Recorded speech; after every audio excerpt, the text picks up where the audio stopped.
Hello Virgo, welcome to your May 2025 tarot reading. I'm going to start by pulling 3 cards and then I'm going to continue to pull cards for the rest of this reading to go deeper into the messages that are coming through for your sign for this May. I hope that you're keeping well. I hope you're settled in somewhere that feels nice and spacious for you, mentally, physically, emotionally, and that you're truly enjoying this Taurus season. You know, you beautiful earth sign people typically thrive during the earth sign seasons, but that might even be more so true if you have a Virgo, Taurus, or Capricorn moon, or some more of those placements in your chart. But I digress. Let's see what May 2025 has in sign for the sign of Virgo. Has in sign for the sign of Virgo? Has in store for the sign of Virgo. Of course I'd mess up like that on a Virgo reading.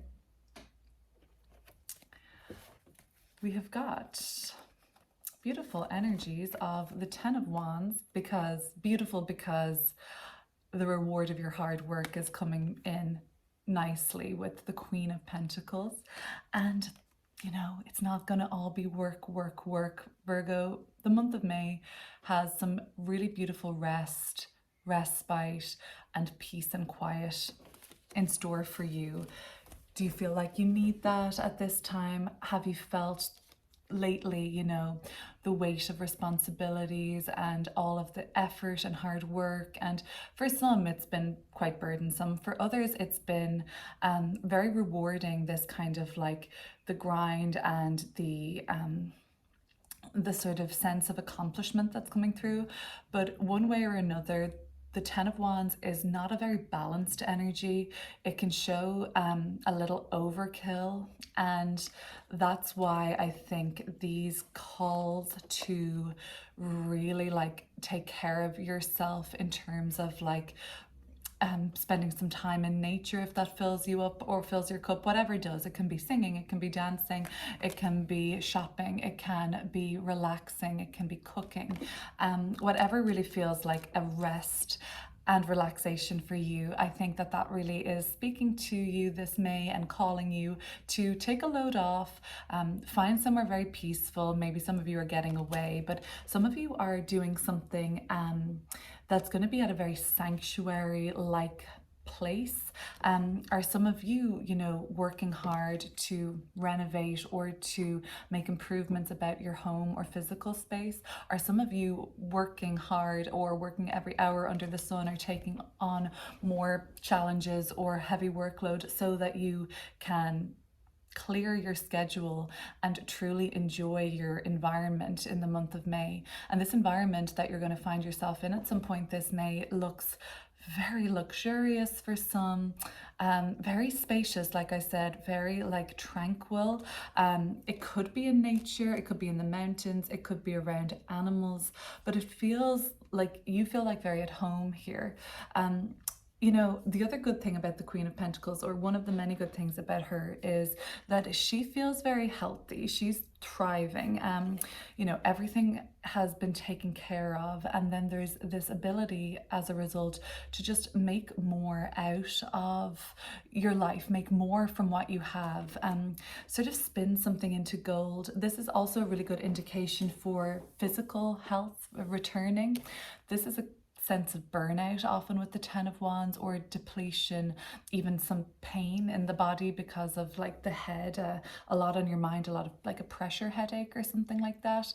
And then there could be something to do with like neck, shoulders, back, or even, you know, your lower body, you know, from your butt down. There's some sort of a tightness or pain there, which can be representative, if not physically, it can be representative of like you're the one carrying something, or even feeling a little unsupported. What I like to see is there isn't like a crash and burn by any means. There is a kind of like gentle release from all of this responsibility this month into something that feels very, very holistic, very healing. Some of you are just, I feel like some of you are going to a retreat or some sort of a like I don't know, something like where there's a spa, or there's some like focus on like the physical body, or just overall like wellness or tranquility. But the other thing about the Queen of Pentacles is it's like, you know, you're going to get rewarded for this work. It's the plus of doing what you're doing. One of the pros is that, you know, the payoff is going to be good, be that monetary, be that for your reputation. You know, the Emperor is here at the bottom of the deck. Maybe you're being noticed by the person you want to see you in your career, in your family. Maybe you are being held up and positioned in a way that feels very like a leadership role, or powerful or commanding, and that's going to be worthwhile for you. So the Four of Swords is just saying you get to take a load off. Let's clear up some of these messages, and let's see what else is happening this month of May.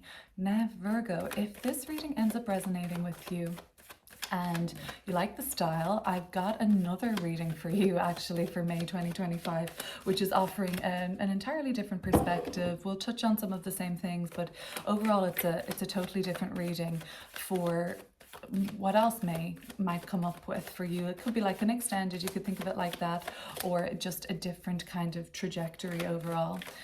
That's going to be linked down below. The other thing I might ask you now would be to subscribe if you don't mind, and like this video, share, comment, whatever you feel like doing. I would really appreciate that. 10 of Wands, let's see what's going on. And it's actually coming to an end kind of soon, which I like for you, you know, because there's a point of, you know, there's a point of it becoming too much. And, you know, Virgo, the only advice I have so far with the 10 of Wands is like, is there something you can delegate? Like, is that possible? Like, to take one of these wands off the table. 3 of Cups and the 7 of Wands in reverse. 1 to 2 to 3 things might need to be dropped, compartments of this or parts of this. I get because 10 take away 3 is 7. This is my logic here. Well, it's not really logic, I guess it's just an intuition. Is there something that you can really downscale in the next kind of couple of days, like the next week or so? Like, can you shave off a little bit of this? Can you hand in, or can you consider it done? Can you celebrate this as being finished, even though it might not literally be that way? Can you kind of like celebrate the finished product, even though it might not be tangible quite yet, or handed in or submitted?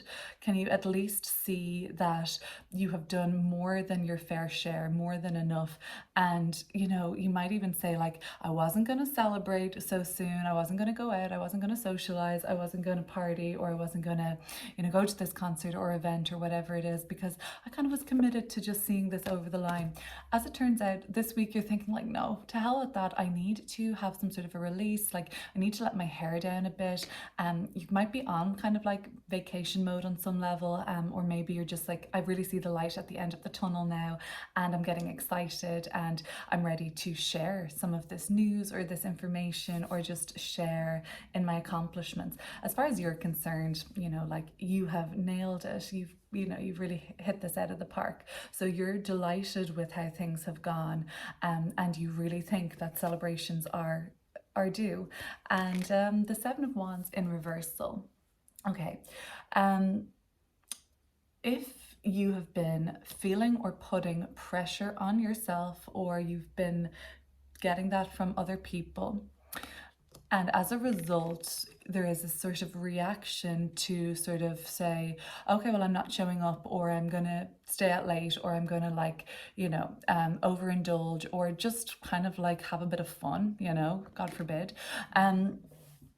There might then be another reaction to that, which is a sort of, oh, the anxiety or the unease about doing that, or even the kind of like, oh my gosh, I've fallen off the wagon. There could be a bit of guilt tripping going on, and you might want to just be mindful of that, because Virgo, you're entitled to rest. You know, you definitely don't have to earn rest, and you are in a container of receiving this month. So I don't want to say like, you know, you've done enough, so don't even worry, take a seat back. But for some of you, I think that is true. But you'll know yourself.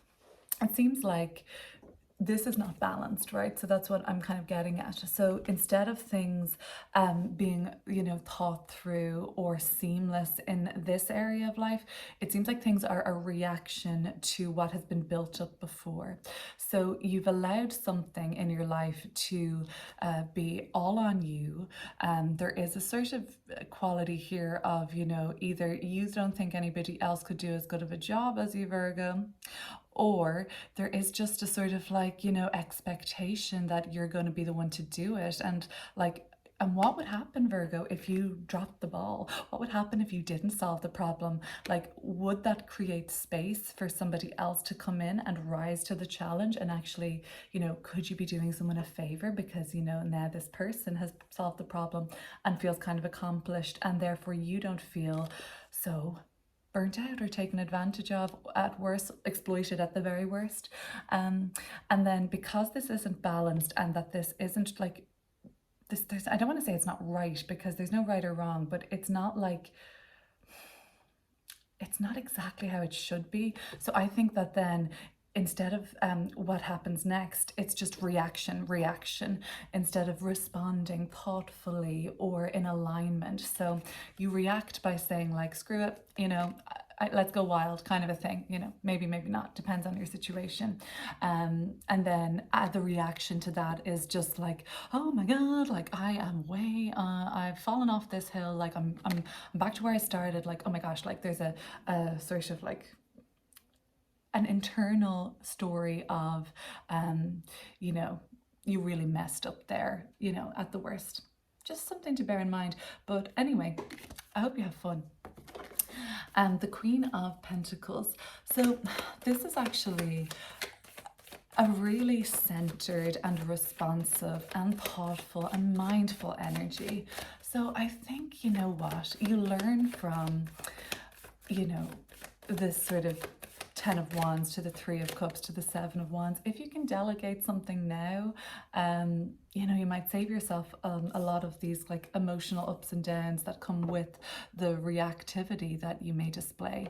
But in terms of the Queen of Pentacles, she's very poised, very dignified, and really like responding in a very mindful way that feels like it's emanating from an essence of, I know what's best for me, very discerning, very wise.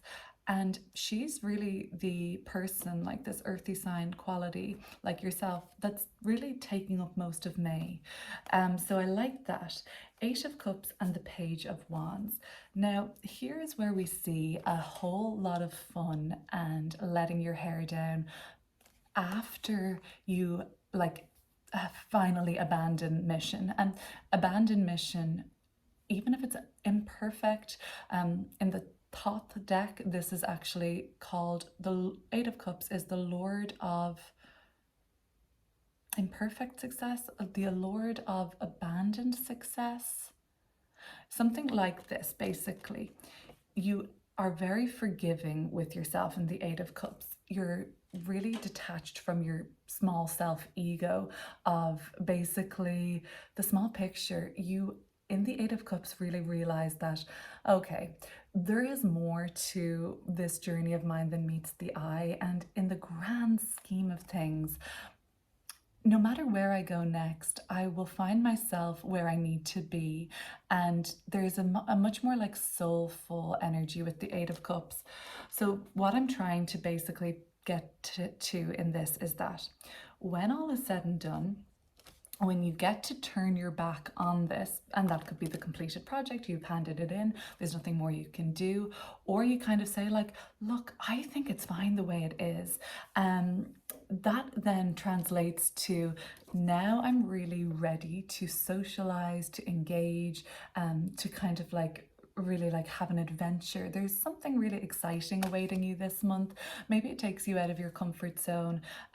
You know, I see a lot of kind of mountainous areas here. I do, all 3 cards here in May have like these hilly features in the background. So it could be somewhere hot and sunny. It could be somewhere with a lot of greenery, nature, mountains. But you know what? You're maybe going to be catching that Scorpio full moon around the 12th of the month-ish. So somewhere in the middle of the month, you might be seeing that from a destination that you're headed to, or even it's just like, you know, you're at home, you're in your garden and you're like, oh, now I've finished that. Like, so there is a sort of like, there's a moving on, and there's a very like, there's now a more sense of like, I've done enough and I feel completed with that, and the pressure's off. And I really think, like, especially from the middle part of May onwards, it's really just about enjoying yourself. And because this full moon in Scorpio is going to be opposed by Uranus in Taurus, which is quite unpredictable but adventurous and kind of like liberating and unpredictable, but there's a sort of buzz with Uranus, like an electricity. You might do something that's way out of your comfort zone. I mean, I'm seeing something like, you know, kind of like adrenaline oriented here. But I think for the most part, you're like, no, I'm about the kind of Taurus season plush vibes, rest and relaxation, and enjoying the finer things in life, basically. But yeah, good times coming for you this month, especially for those Virgos who are traveling overseas, cross country to another country. It does seem like it is a little bit more of a journey for some of you. And on an emotional level, a lot of the sense of satisfaction is being brought with you. And I think there's so much peace that's coming with you through the month of May, because I really think, like, you know, you are so aware that you deserve this. And yeah, no major arcana cards yet on the table, which suggests, like, you know, maybe it's not so serious, Virgo. You know, maybe maybe you can be a little bit more easygoing with this. And maybe I'm speaking out of turn, but I'll just put that out there. Always take what resonates and leave the rest. Let's look at the Four of Swords.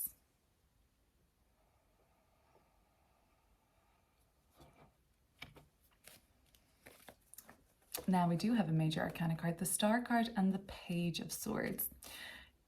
You know, it might not be a case where you can completely switch off digitally, because the Page of Swords suggests, you know, emails, correspondence, message threads. It also talks about like a lot of dialogue. So I think that this could be, unless you're like, no, I'm switching off. I have, you know, my Kindle, or I have something that podcasts downloaded. Like, I have my information and communication, but it's strictly like the things that I've chosen. Well, then good for you. But some of you are going to be, to a certain degree, switching off this month and withdrawing and having some peace and quiet. But that doesn't mean that you want to completely detach from, you know, what's going on in the world around you, or at your job, or with family matters. Maybe you're going to be still checking in on people. I don't know if you have ever seen Sex and the City, but it's like when Miranda and Steve go, and I think their honeymoon, I feel like that's where you're going in a sense, to an area like that or something, but probably a bit more plush and luxurious. And Miranda is like trying to find phone signal and stuff like that. So you might be trying to find some phone service this month, Virgo. But you know what? You might not be missing all that much. The Star card, this is such a replenishing and hopeful and like really restorative card.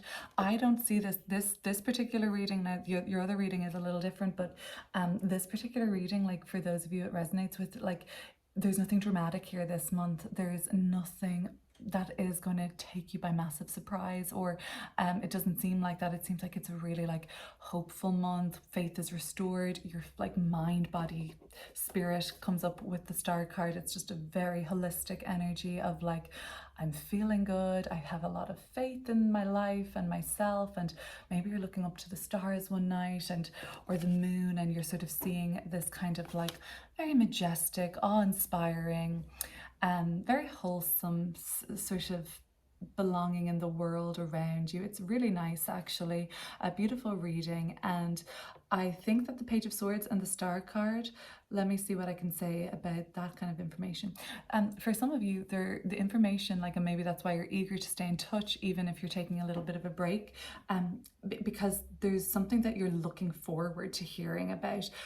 There's an eagerness and optimism and like excitement. Oh, another thing, these pages are chatting to each other in this reading, and pages are communication. So like I actually think that you like want to be really like talkative, communicative, and expressive this month, sharing of ideas, sharing of like maybe you're doing interviews, maybe you're hosting, maybe you're podcasting, but maybe you are presenting, and you just want to make sure that like you're in this kind of like back and forward, and you're not missing anything, and you're keeping up to date basically. Yeah, Virgo, nice easy reading for the month of May for you. Probably the easiest, breeziest reading I've done. You're the fifth sign I've recorded for, so happy to do this. Of course, you're going to find an extended version down below. And if you want to subscribe and all those things, I'd love that. Bye, Virgo.